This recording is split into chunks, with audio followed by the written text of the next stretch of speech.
You, like me, might be thinking right now, can America's democracy survive the attack of Donald Trump until we get to the midterms in 2026? And I'm going to tell you more about that in this breaking story, because a real crack in a real interesting way just happened in Trumposphere he wasn't expecting in the famous state of Iowa. And it's important because what Trump is currently doing right now with all of his executive orders and everything he's doing across this nation is going to make it seem like we are headed down a road we can't recover from. But in this breaking story, I'm going to tell you there is some hope on the horizon, and you don't want to miss it, because this is what Trump does when he thinks he's losing with regards to what happened in Iowa just before the election. Take a quick listen. Surprising new poll out of Iowa. It shows Vice President Harris up 3 points over the former president, 47% to 44%. Now, that number is still within the margin of error, so there's no clear leader. Former president attacked the pollster and said the poll was intentionally skewed to favor Harris. I got a poll. I'm 10 points up in Iowa. One of my enemies just puts out a poll. I'm 3 down.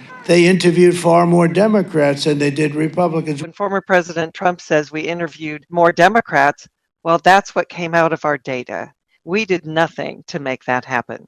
You know what's funny about that? Trump never actually says the source of the poll where he's up 10 points, nor does he ever talk about whether or not that poll is manipulated, like this. Start here at 11 with some breaking news as President-elect Donald Trump is now suing longtime pollster J.N. Selzer, the Des Moines Register, and its owner, Gannett, over Selzer's Iowa poll that showed Kamala Harris leading in Iowa by 3 percentage points right before Election Day. Well, Joseph, the lawsuit says it is looking for accountability for, quote, brazen election interference favoring former presidential Democratic candidate Kamala Harris in the most recent Iowa poll. The lawsuit cites previous Iowa polls which favored Democrats who ultimately did not win their races and continuously references the influence Trump believes the Iowa poll has on Iowa's voters. It even claims Trump's campaign and other Republicans were forced to divert resources after the November 2nd poll was released, saying, quote, consumers within Iowa who pay for subscriptions to the Des Moines Register were badly deceived. Trump is also alleging the poll was leaked and manipulated, saying, quote, we have acknowledged that the Seltzer Des Moines Register pre-election poll did not reflect the ultimate margin of President Trump's Election Day victory in Iowa. We stand by our reporting on the matter and believe this lawsuit is without merit. Oh yeah, typical Trump tantrum. If I'm not winning, I'll just sue you. But in this breaking story, because of an aspirational Republican in Iowa who decided to leave his Senate seat and go elsewhere, in a place where Trump won by 21 points, look at what just happened as a potential indicator already just 10 days into Trump's presidency about what might be coming in the midterms. And this is really important to our democracy in this breaking story. Take a listen. Breaking story. Iowa Democrats flip Senate seat in special election to cut into the Republican majority.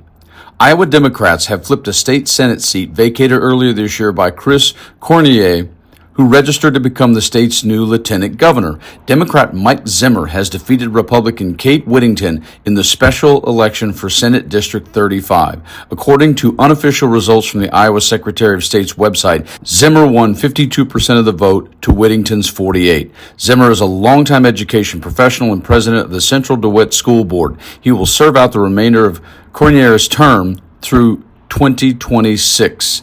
In quotes, I am honored that the residents of the Senate District 35 have put their faith in me to represent them in Iowa Senate, Zimmer said in a statement. Our campaign's values of hard work and fairness resonated with bipartisan coalition of voters in Clinton, Jackson, and Scott counties. I'm looking forward to working on behalf of the people of Eastern Iowa to help working Iowans get ahead, support our public schools and teachers, and help lower the cost of living. Although Republicans will maintain a firm hold on the chamber, now with a 34-16 majority, Democrats celebrated Tuesday evening. In quotes, Mike Zimmer victory in Senate District 35, which President Trump won in November with nearly 60% of the vote, is a clear rejection of the Republican agenda led by Kim Reynolds and the Senate Republicans that have failed Iowans, Senate Democratic leader Janice Weiner said in a statement. In quotes, voters sent a message. They're tired of stagnant wages, defunded schools, and state interference in local control.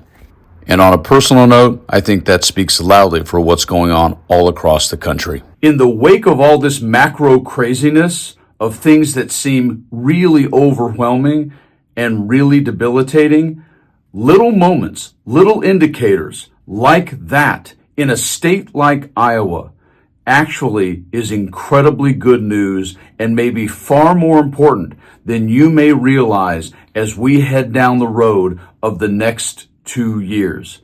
There are going to be potential special elections and various things that occur all along the way while Trump is doing what he's doing with all of his sycophants and his cabinet and all of his picks and all of his people around him. But pay close attention. This is how you remain calm. This is how you keep breathing through the craziness that is dipstick Donald Trump, is you look for little, not just rays of hope, but actual evidentiary results of the fact that many, many Americans in all of these small places that helped Trump win the Electoral College in 2024 are going to actually wind up costing him and the entire party in 2026. This is why I continue to tell you, stay calm, breathe, enjoy your life, talk to your friends, talk to people you don't agree with, but stay frosty.